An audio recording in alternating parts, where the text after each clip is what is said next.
વડોદરામાં ગંભીરા બ્રિજ પર લટકતું ટેન્કર હવે ઉતારવામાં આવ્યું છે। 28 દિવસ બાદ એ ટેન્કરને ઉતારવામાં તંત્રને હવે સફળતા મળી।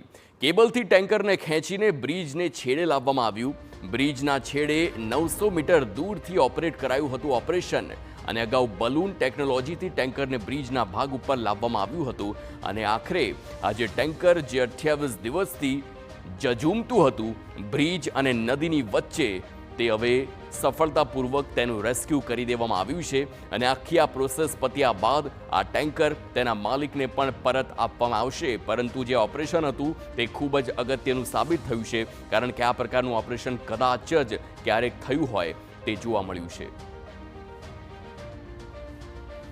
મહીસાગર નદીમાં ગંભીરા બ્રિજ દુર્ઘટનામાં સરકાર અને તંત્ર માટે માથાનો દુખાવો બનેલું આ ટેન્કર 28 દિવસ પછી ટેન્કરને બહાર કાઢવામાં તંત્રને સફળતા મળી છે।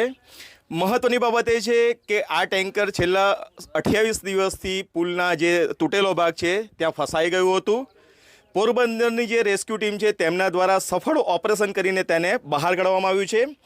બીજી તરફ જે રીતે મીડિયાની અંદર જે ટેન્કર માલિક છે તેના દ્વારા નિવેદન આપવામાં આવ્યું હતું, ખૂબ મુશ્કેલીમાં હોવાની વાત કરવામાં આવી હતી અને ત્યાર પછી સરકાર એક્ટિવ મોડમાં જોવા મળી અને ત્વરિત આ ટેન્કરને બહાર કાઢવામાં આવ્યું છે।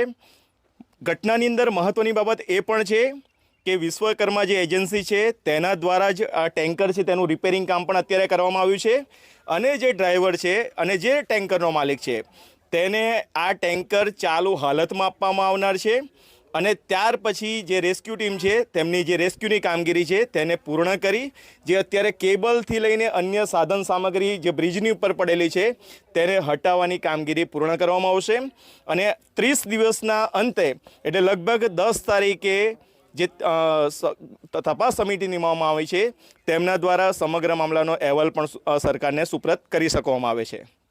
ધર્મેન્દ્ર કપાસી, TV9 આણંદ। તો આપે જોયું કેવી રીતે આખી આ પ્રોસેસ કરવામાં આવી છે અને 28 દિવસ બાદ તંત્રને આ ટેન્કરને સફળતાપૂર્વક રેસ્ક્યુ કરવામાં ખૂબ જ સારી કામગીરી જોવા મળી રહી છે।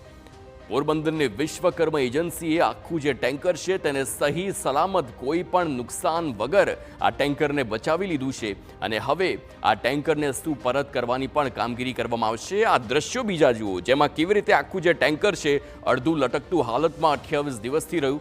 ગંભીરા બ્રિજ જે દિવસથી તૂટ્યો ત્યારથી જ આ ટેન્કર તેને કેવી રીતે બહાર કાઢવું તે તંત્ર માટે એક મોટો સવાલ હતો, પરંતુ એક લાંબી વિચારણા બાદ જ્યારે અલગ અલગ વિશેષજ્ઞો સાથે ચર્ચા કરીને ત્યારબાદ એ નિષ્કર્ષ પર આવ્યા કે આખરે આ મરીન બલૂન ટેકનોલોજીના માધ્યમથી આખું જે ટેન્કર છે તેને પરત ખેંચવામાં સફળતા મળી શકે છે અને તેવું જ કરવામાં આવ્યું। આપને જણાવી દઈએ કે જે ટેન્કર છે તેને ક્રેનથી પણ ઉતારી શકત, પરંતુ જે પ્રકારે બ્રિજની હાલત છે અને નીચે પાણીનો ધસમસતો પ્રવાહ કારણ કે ચોમાસું હોય અને નદી એક્ટિવ મોડમાં હોય તેવામાં કોઈ પણ ક્રેનના માધ્યમથી આ ટેન્કરને ઉતારવું શક્ય નહોતું બનતું, એટલે કે લાંબી વિચારણા બાદ હવે મરૂન બલૂન ટેકનોલોજીની મદદથી આખું ટેન્કર છે તેને સહી સલામત બચાવી લેવામાં આવ્યું છે।